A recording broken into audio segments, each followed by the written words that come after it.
Hello. അപ്പോൾ നമ്മളിന്ന് പോകുന്നത് വട്ടായി എന്ന് പറഞ്ഞിട്ടുള്ളൊരു വാട്ടർഫോൾ കാണാനാണ് കേട്ടോ.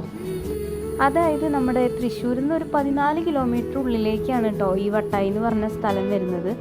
നമ്മൾ ആ സ്പോട്ടിൽ എത്തുമ്പോൾ തന്നെ വെള്ളച്ചാട്ടത്തിൻ്റെ സൗണ്ടൊക്കെ കേൾക്കാം കേട്ടോ. അതുപോലെ തന്നെ ഫോറസ്റ്റ് ഏരിയ ആണ്, അപ്പോൾ അതിൻ്റേതായിട്ടുള്ളൊരു വൈബും ഉണ്ട്. അവിടെ എത്തുമ്പോൾ തന്നെ ചെറിയൊരു അരുവി പോകുന്ന പോലെ വെള്ളം ഒഴുകി പോകുന്നുണ്ട് കേട്ടോ. അതിനുശേഷം കുറച്ചും കൂടെ കയറി ചെല്ലുമ്പോഴാണ് നമ്മുടെ ഈ വാട്ടർഫോൾ കാണുന്നത്. കുറേ പേരുണ്ടായിരുന്നു, അതുപോലെ തന്നെ ഫാമിലി, അതുപോലെ തന്നെ ഫ്രണ്ട്സ്, എല്ലാവർക്കും ചില്ല് ചെയ്യാൻ പറ്റുന്ന ഒരു അടിപൊളി സ്പോട്ടാണ് കേട്ടോ.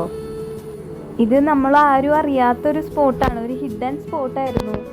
നമ്മളിങ്ങനെ നോക്കി ഇൻസ്റ്റയിലൊക്കെ ഇപ്പോൾ ഫേമസ് ആണല്ലോ, അപ്പം അങ്ങനെ വന്ന ഒരു സ്പോട്ടാണ്. സംഭവം എന്തായാലും അടിപൊളിയായിരുന്നു. കുറേ നേരം അവിടെ ഇരുന്നു, അതൊക്കെ എൻജോയ് ചെയ്തു. ആ സൗണ്ടും പിന്നെ ആ കാടിൻ്റെ ഒരു സൗണ്ടും എല്ലാം കൂടെ മൈൻഡൊന്നും ഓക്കെ ആയിട്ടോ. സോ നിങ്ങളെല്ലാവരും എന്തായാലും ഒന്ന് വിസിറ്റ് ചെയ്യേണ്ട സ്ഥലമാണ്. നമ്മുടെ തൃശ്ശൂരിൽ നിന്ന് വെറും 14 കിലോമീറ്റർ ഉള്ളൂ കേട്ടോ. എല്ലാവരും ഒന്ന് പോയി നോക്കണം, അടിപൊളിയാണ്.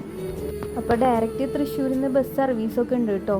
ഇവിടെ വാട്ടർഫോളും കഴിഞ്ഞ് ഇറങ്ങുമ്പോൾ തന്നെ റീഫ്രഷ്മെൻറ്റിനായിട്ട് ഒരു ഷോപ്പും കാര്യങ്ങളൊക്കെ ഉണ്ട് കേട്ടോ അവിടെ. നമ്മൾ അവിടെ നിന്ന് തിരിച്ച് വരുന്ന വഴി തന്നെയാണ് കേട്ടോ ഈ ഒരു സ്പോട്ടും. ഈ കോറിയിലേക്കാണ് ആ വെള്ളച്ചാട്ടം ചെന്ന് എത്തിച്ചേരുന്നത്. അപ്പോൾ ഈ ഒരു ക്ലൈമറ്റിൽ പോകാൻ പറ്റിയൊരു സ്ഥലമാണ് കേട്ടോ വട്ടായി. എല്ലാവരും മിസ് ചെയ്യരുത്, എല്ലാവരും പോയി നോക്കുക, അടിപൊളിയാണ്.